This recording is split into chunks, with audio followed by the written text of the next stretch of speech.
Ready? Mr. Speaker, sir, at the outset, I thank you for the opportunity given to me to say a few words on the budget presented by the Finance Minister. I would like to say on this occasion that generally the present budget has to be welcomed because it will be seen that it has given some relief to the low income group of people.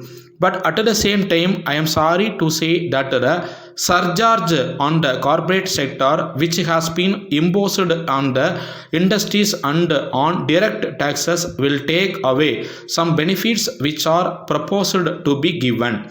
As many honorable members have dealt with it at great length, I would not like to go much into it. I would like to point out that another good feature of the budget at present is that it has done away with the old practice of showing a deficit in the budget. I am glad that this has been stopped in this budget. I hope and trust that it will be a permanent feature and that the deficit will be met by the savings.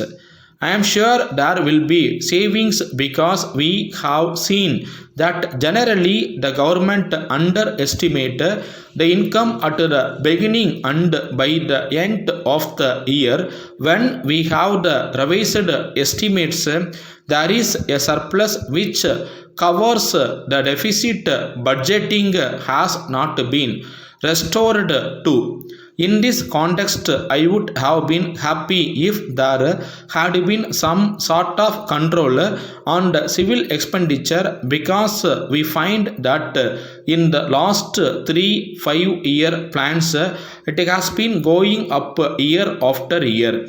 Unless we take steps to curb it at a point of time, it will take away a large part of our revenue.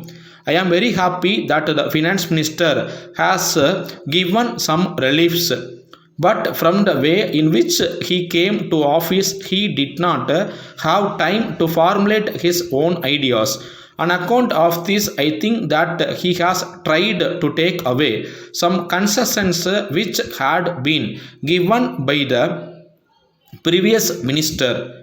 In this connection, I would like to draw the attention of the House to one thing.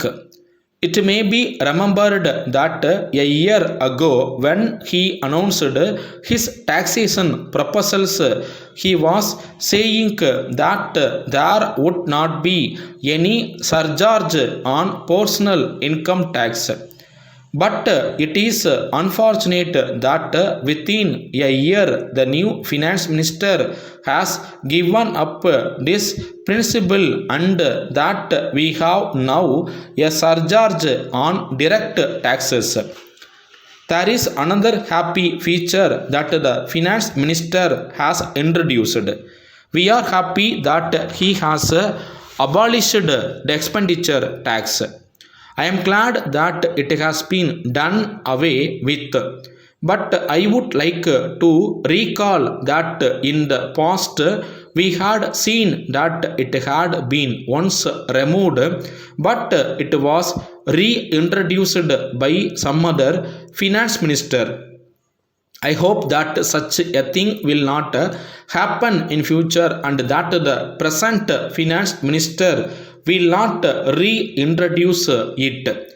There are two other points which were dealt with by my honorable friend. One of the points was about devaluation of the rupee.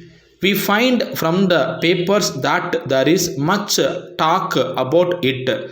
Some say that it will be worthwhile to devalue the rupee, but there are others who say that it will not be in general interest when we have to import a lot of things and when we have to pay for them.